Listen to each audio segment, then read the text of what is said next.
So what do you want to go with? Why don't I do like the commando? Okay. Because I have both offensive characters, not a good much defensive. And then you said there's a bioengineer? Yeah. And I'm going to go berserker then. Okay. Okay. It'll be once played in nurse, as I expected. Okay, I'll do. That's it. That's it. I I'll do the bioengineer. On your playthrough, you did play through all the way as the So let me look at my skill tree just for a second, so I see how I'm mapped out here. I need to know what kind of bioengineer I am. Yeah, I pretty much went all support, like heal team members, give them health boosts, that kind of stuff. So you made like the ultimate multiplayer bioengineer. Pretty much, yeah. Bring some help there. Gotta get it. So you can use. Oh man, and I died. Oh boy. The bioengineers are just naturally wimpy, right? Right? Hey, Jay Fresh and I were doing fine last night. I've been trying to get Dennis to admit the bioengineers are lame for like a year. He won't do it no matter how many times. They're not, but they're different, and you have to really think about the class that you're playing. And so I need to adjust to this balanced skill. And I could respec everything, but I'm gonna go with this. What level am I? 18. Oh, I'm 7 levels below. That's why I'm dying. Yeah. The enemies all level to the highest character, right? Yes, they do, and so I have to be more careful. So in this particular level, see, these are the man cannons, kind of our homage to Halo. I'm a big Halo fan. Everyone in SK is a big Halo fan, and essentially, when you play this level, you're going to notice that some of the man cannons that you played the first time through are no longer are no longer active, and different ones are active. So I just did a heal there. Yeah. And so it's a slow heal over time. What's my spider We'll here? take care of the missile guys. Spider's the shield spider. Yeah, so I put a shield on us now, and so see now with the shield on, I won't get frozen. Oh, the status ailments don't affect you. That's correct. Oh, I didn't notice that. Yeah, the bioengineer, I know you think he is a wimp, he is not a wimp. Status ailments are deadly. Yeah. And as you get to the higher levels, they become increasingly, so all the status elements are random. I think there's I know there's over 20 of these different status effects. Wow. And like the ice troll is one of the first trolls you see, but one of the more scary things, if you start seeing elites are always 10 levels higher than you, and elite trolls can't be mounted and taken out like I just did. I'm also curious, since you're like 8 levels behind him, would you get a lot better experience for this? Does it scale? Yeah, you totally do. Scaled to exactly do that. Like when Jay Fresh and I started Jay Fresh had this character already, and he was level 18 or 19, and then I started the bioengineer last night. We started playing. By the time I started level 1. By the time we were done, I was level 18 and he was level 26. So we you balanced catch it up real specifically, fast. and we took a lot of time on this. Within 15 levels, it gets really hard at 15, but it's still possible, and you'll slowly catch up to the leader. Dennis, do you feel that there is like a perfect combination, like 2-character co-op, that is like the best balance, or? No, actually, there's so many different skill tree combinations that it really changes everything. So there is an offensive bioengineer, and there is a very offensive defender as well. Shane, I hope you appreciate it. I'm being extremely aggressive here. Dennis is not one to run away from a battle. That's right. Be it trolls of the metallic sort or the internet sort. I am for melee combat. So like 2 bioengineers though, like they're not gonna be able to beat the game, right? Bioengineers are extremely powerful. Actually, because you've got 2 passive heals all the time. And for a while, honestly, we spent the most time nerfing those guys because they were too powerful. So let me put some skill tree points in here. Where do I got? Oh, I need the sentient weapon. So with the sentient weapon, when you use the sentient weapon, every enemy that you kill, it gives you like a combo level.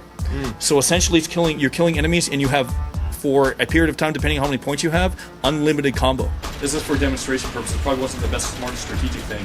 But you can see my sword. Weapon of killing people? Yeah, that's a sentient weapon. And look at my combo level now. It's maxed at 3, and I got frozen, so I couldn't do my attack. Were you controlling it, or is it No, it's on its own. Nice. It just goes and kills people, and it's giving me combo level. Watch what I'm going to do here now. Okay, I'll take this.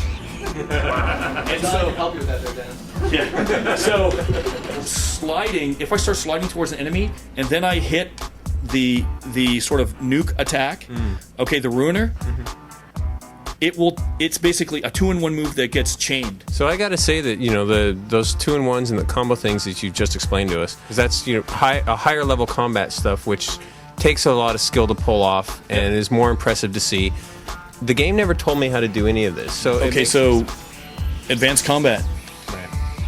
Slide to a hold, all these like double taps, all that stuff is actually here. And there's really not necessarily any secrets, but the whole idea is 2-in-1s is to just more combo efficient. I understand what you're saying, and for people, this is the interesting thing about Too Human and how I think it's so misunderstood. People look at the videos, they think it's an action game, and then they realize, oh no, it's more like a Diablo hunting and gathering game. But at the same time, you combine both of these together, I feel really confident there's nothing like this. Ken, so have you guys ever done this before? No. Secret. So is this a spoiler? Let people see it, so they'll start looking for more throughout the game. More breakable walls in the game. Oh yeah. Okay, we got 5 minutes to complete this. We got to go up 3 levels, so we got to motor.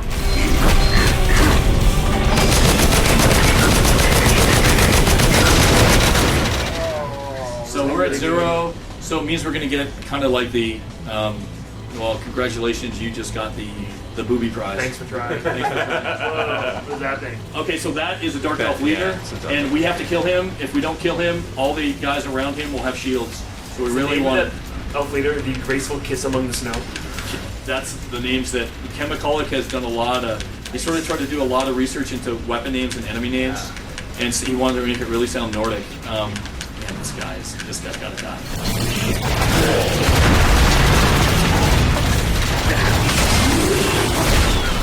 And so we only got one of these. We would have had, like, if we would have basically done the whole thing, all these would have been lit up. Can I get psychedelic color cycling armor? Absolutely. There's all kinds of things, and there's some swords that look like glass swords, and they're rippling, and you can change all the colors, and there's a bunch of crazy epic stuff, and there's all kinds of things like dual cloths hanging out your back. And have you guys seen those? They're crazy. No, not yet. Oh yeah, there's some really really neat stuff. So these guys are reverse polarity. Not reverse polarity, sorry, combo meter. They will take your combo meter away if they get too close. Aha, that's what that was. That's what that color means. That's what that color means. Yeah. There like I said, I know there's way over 20 of these type of things, but the numbers... So is there any way to find out these status effects without experiencing them firsthand? I'm not sure I ever would have caught on that those guys were taking away my combo meter. What do you do? What do you do when you have something so complex? Like, there's no room in the manual for it. Yeah. I don't even know if anyone would read the manual. They'll certainly be in the hint book. I don't know if people want to do that, but it's getting to the problem of an MMO, really. And I'm not trying to claim that Too Human is as complex as an MMO. There's not a status effect that drains your experiences there, because that'd be really evil. Never. And one of the rules in Too Human was never lose experience, because that sucks. And we feel it in the game. When you're playing it, your time should be well spent. And once you get to level 15, we cap it off. Then you start looking for the epic sets. That is awesome. Yeah, so I'm curious, like, how much time you guys spent refining the high level play, because the really dedicated players, like, to give them, like, the reward for sticking with it through like 40 hours of gameplay. A long time. And we didn't want to really crucify people on how long they had to play the game to get this stuff, but it's not. You see someone with a fully pimped out red suit, they've been playing the game for real. Is there a luck stat that could increase the drops of good things? There is. All right. There's a percentage loot drop increase. We're doing all these statistical balancing, and like how long does it take per hour to get a red, and how long does it take to get a whole red suit. We had to tell Microsoft at one point, there's red runes too. And they're like, what? There's epic runes? Is there a way to actually check out other people, like to look at them? Like, let's say you're playing with somebody else online.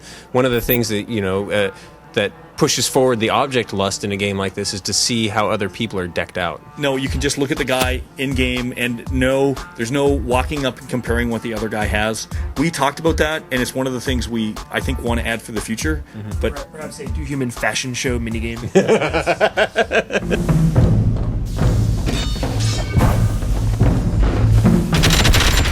In the future, are you going to let people be other gods other than Baldur?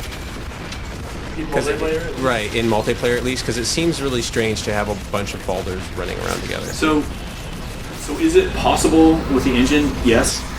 Will it be a consideration for multiplayer in the future? It's been talked about so much at SK. There's all kinds of things that we talked about that we want to do in the future. The whole game was built around multiplayer and how we can scale it up. Absolutely. Do you worry at all with the with planning for the future of downloadable content that people are not going to get involved in some of the intricate complexities that you told us about today, stuff that I didn't even know, and they'll see it for what it is, and they'll think that downloadable content, that's a cop out. The game's not done. Oh, there's no way with some of the things we have planned. And I would assume that would go along with planned frequent releases of content as well. Yeah, as frequently as possible, and it all is going to come down to the timing and So nothing has been announced, and we really got to go over this with our partner Microsoft, and everyone's really excited about the game. And it's just, those announcements will occur when the time is right.